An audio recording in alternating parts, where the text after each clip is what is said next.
Selamat jumpa saudara-saudari yang dikasihi oleh Tuhan kita Yesus Kristus. Saya Pastor Markus Manurung OFM Cup kembali hadir di tengah-tengah kita, mau menyampaikan penjelasan isi kitab suci pada malam tahun baru tahun C. Bacaan pertama dari surat pertama Rasul Yohanes bab 2 ayat 18 sampai 21. Bacaan kedua surat Rasul Paulus kepada umat di Tesalonika bab 3 ayat 1 sampai 11. Injil dari Yohanes bab 1 ayat 1 sampai 18. Bacaan pertama dari surat pertama Yohanes mengingatkan kita bahwa dalam perjalanan waktu selalu ada yang bertentangan dengan Yesus. Manusia akan berhadapan dengan orang-orang yang anti kebenaran, anti kesatuan. Mereka datang dari kelompok yang percaya kepada Kristus. Dalam hidup selalu ada pengkhianatan. Selalu ada orang yang tidak konsisten akan imannya. Orang yang cepat terpengaruh dan berbalik dari imannya akan menolak Kristus. Maka dalam hidup sebagai pengikut Kristus sungguh dibutuhkan hidup yang konsisten. Perlu menunjukkan keberanian untuk menolak segala godaan yang mempengaruhi iman kita. Bacaan kedua diambil dari surat pertama Rasul Paulus kepada umat di Tesalonika, menandaskan sebuah kenyataan hidup. Kenyataan itu ialah akan ada kesusahan dan kesulitan hidup. Maka sebagai umat beriman, janganlah goyang karena ada kesusahan atau kesulitan. Dasarnya ialah jangan menjadi sia-sia usaha yang telah dimulai, yakni iman. Kasih itu harus bertumbuh walaupun banyak kesulitan dan tantangan. Maka orang Kristen harus senantiasa memupuk kasih dan kesatuan.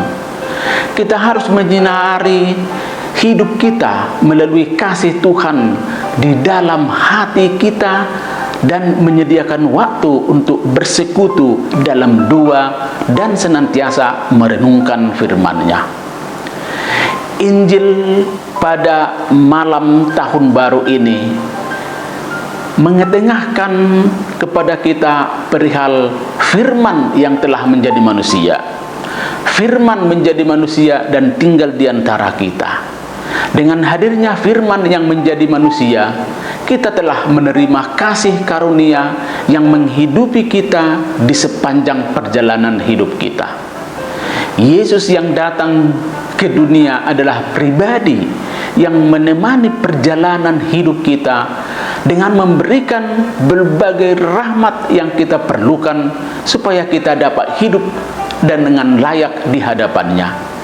Firman yang menjadi manusia senantiasa hadir memberikan kekuatan kepada kita, terutama di kala kita menghadapi banyak tantangan dan kesulitan. Kita diundang merefleksikan Allah senantiasa hadir dalam perjalanan hidup kita. Allah yang Maha Kuasa, yang penuh perhatian, selalu hadir dalam seluruh waktu. Allah selalu berpihak pada manusia. Allah punya rencana dan hadir dalam seluruh perjalanan hidup kita. Sejatinya kita bersyukur atas kehadiran Sabda yang menjadi manusia, yang senantiasa hadir bersama kita, yang tak pernah melupakan kita. Kita adalah manusia yang terbatas, maka perjalanan hidup kita tidak ada yang sempurna. Terkadang yang kita lakukan bertentangan dengan apa yang dikehendaki oleh Tuhan. Namun kita mempunyai kekuatan untuk menghindari dari kesulitan. Kita mempunyai cacat celah, jatuh bangun, kita mempunyai keterbatasan, namun kita diharapkan senantiasa menggantungkan diri kepada Allah sepanjang hidup kita. Kita mau menerima Dia sebagai terang yang datang ke dunia. Masa lalu tempat bercermin untuk memperbaiki masa depan. Masa lalu menjadi emas, menjadi pembelajaran bagi kita. Amat berharga untuk meniti masa depan. Kegagalan dan kesuksesan selalu ada, namun jika kita berusaha dalam segala hal, kesuksesan akan selalu ada di pihak kita.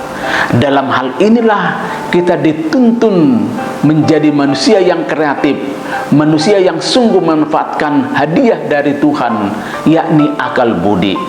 Kita dituntun untuk menerima Sang Sabda yang telah menjadi manusia, yang senantiasa hadir bersama kita dan membawa terang bagi kita. Moga-moga kita semakin sanggup melihat kehadiran Tuhan dalam seluruh perjalanan hidup kita. Jadilah manusia yang kreatif dan optimis walaupun banyak tantangan dan goncangan. Jadilah manusia yang tetap beriman. Tuhan memberkati. Amin.